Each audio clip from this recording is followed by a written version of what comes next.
छत्तीसगढ़ में कांग्रेस की सरकार आने के बाद और भूपेश बघेल के मुख्यमंत्री बनने के बाद लगातार कर्मचारी और खासकर अनियमित कर्मचारी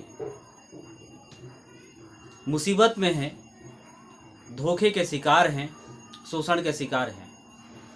किसी स्वस्थ लोकतंत्र में हम बात करते हैं कि सभी वर्ग सुखी हो, कहीं अन्याय न हो, सभी जगहों पर न्याय हो। बात तो भूपेश बघेल और उनके कांग्रेस पार्टी के कार्यकर्ता नेता खूब करते हैं कि छत्तीसगढ़ में हम न्याय कर रहे हैं, जबकि लगातार अन्याय जारी है।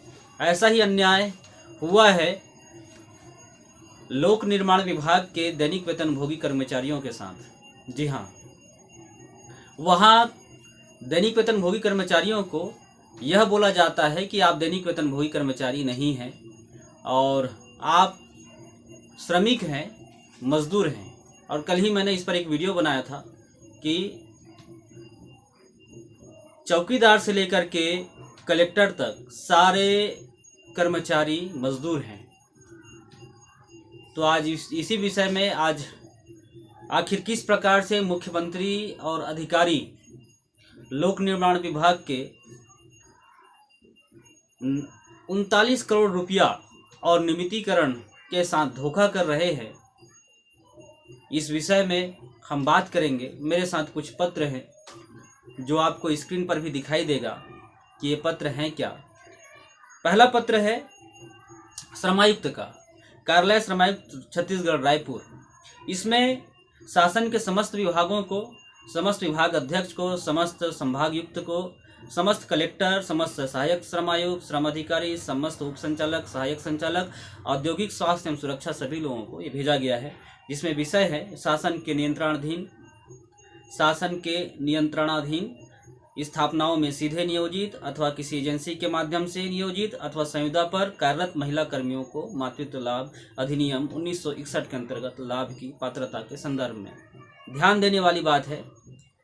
शासन के नियंत्रणाधीन जितने भी उनके नियंत्रण में विभाग हैं, उन्हीं सब के लिए स्थापनाओं में सीधे नियोजित जो दैनिक वेतनभोगी श्रमायुक्त के कर्मचारी हैं अथवा किसी एजेंसी के माध्यम से प्लेसमेंट के कर्मचारी नियोजित हैं अथवा संविदा पर कार्यरत महिला, संविदा पर क्लास 2 के ऑफिसर भी कार्यरत होते हैं और उनको लाखों की पैकेज मिलती है, उनके लिए भी बराबर नियम है, बराबर कानून है, जिसमें से एक कानून है महिला कर्मियों को मातृत्व लाभ देने का और 1961 में नियम बना है।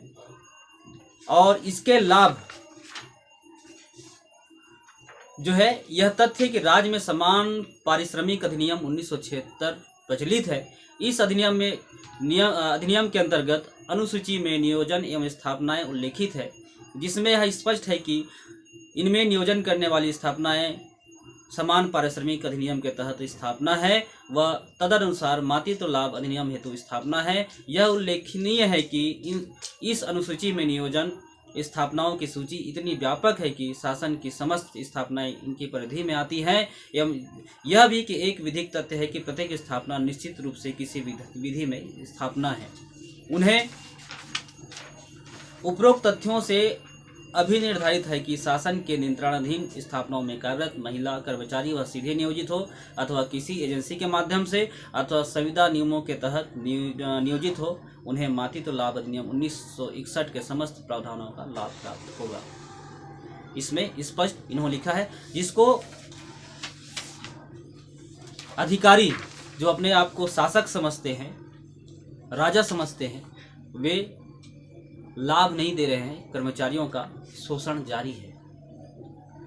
इसमें समझने वाली बात यह है, जिस प्रकार से मातृत्व अवकाश के लिए नियम बराबर है, संविदा हो चाहे श्रमायुक्त के कर्मचारी हो, खासकर पीडब्ल्यूडी विभाग में जैसे भ्रमित किया जा रहा है अधिकारियों के द्वारा कि आप श्रमायुक्त के कर्मचारी हो, कुशल हो, अकुशल हो, अर्धकुशल हो। अरे मूर्खों, उस अधिकारियों को बोल रहा हूं मैं।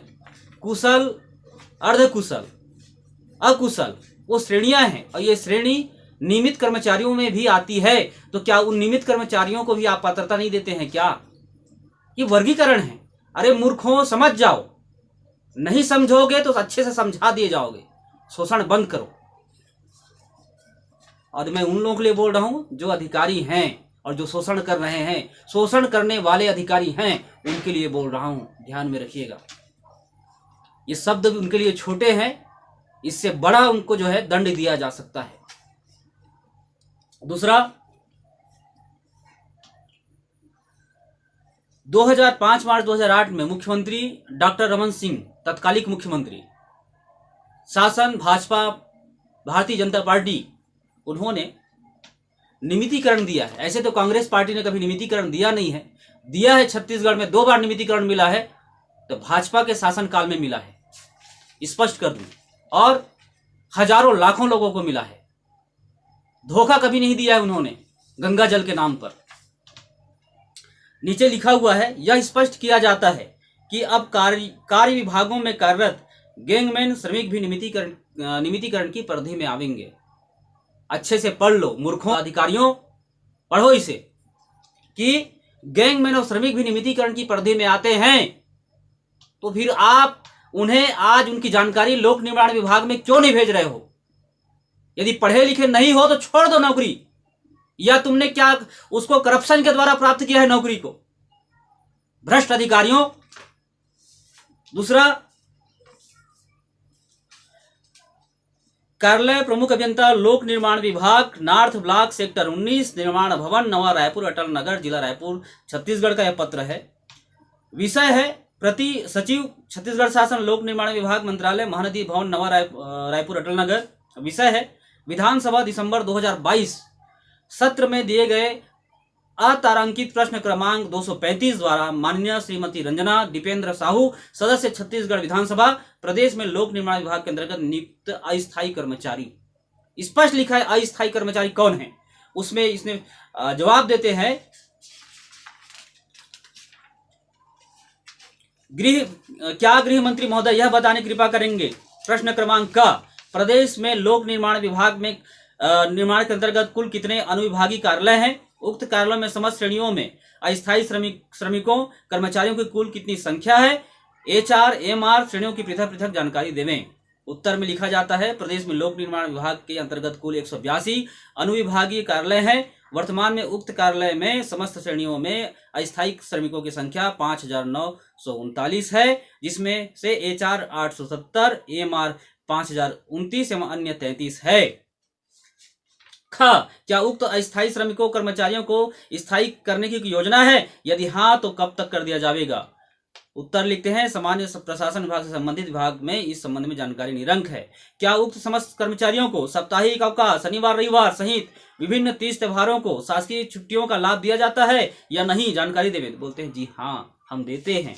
तो किस मुख से ये लोग बोलते हैं कि इन कर्मचारियों को इसका लाभ नहीं है? आगे, छत्तीसगढ़ औद्योगिक नियोजन स्थायी आदेश, फिर से छत्तीसगढ़ औद्योगिक श्रमायुक्त का है नियोजन स्थायी आदेश नियम 1963 के नियम 8A के अनुसार कर्मचारियों को प्रतिवर्ष मजदूरी सहित 3 राष्ट्रीय अवकाश, गणतंत्र दिवस, स्वतंत्रता दिवस एवं गांधी जयंती और 5 उत्सव अवकाश दिवस तथा 7 दिवस आकस्मिक अवकाश की पात्रता है। इसमें इन्होंने पात्रता की बात कही है, इधर इनके अधिकारी बोलते हैं पात्रता नहीं है। तो आप बताओ ताम्रध्वज साहू जी, आप झूठ बोल रहे हो कि आपके अधिकारी झूठ बोल रहे हैं, या आपका शासन अधिकारियों के नियंत्रण में है, या आपके मुख्यमंत्री अयोग्य हैं, शासन करने योग्य नहीं है? तो ये आप लोगों को समझना होगा। या आप लोग छल कर रहे हो छत्तीसगढ़ के साथ, अनियमित कर्मचारियों के साथ, दैनिक वेतनभोगी कर्मचारियों के साथ, लोक निर्माण विभाग के कर्मचारियों के साथ। खैर, आपने तो गंगा जल का भी सम्मान नहीं रखा है, पूरे छत्तीसगढ़ का अपमान किया है, गंगा जल का अपमान किया है, हिंदू धर्म का अपमान किया है। इस प्रकार से ये 3 महत्वपूर्ण विषयों में आप लोगों को मैंने जानकारी दी है। चतुर्थ विषय यह है कि कर्मचारियों की भविष्य निधि कटौती जो किया जाना है पिछले 4 साल से 5 सालों से लगातार EPF कार्यालय के द्वारा लोक निर्माण विभाग को जो है पत्र प्रेषित है उनके अधिकारियों को उपस्थित होने को कहा गया और ये 39 करोड़ रुपया भूपेश बघेल और इसके अधिकारी खा करके बैठे हैं, डकार करके बैठे हैं। वो नियमितीकरण तो दे नहीं सके, नियमितीकरण दे नहीं सके।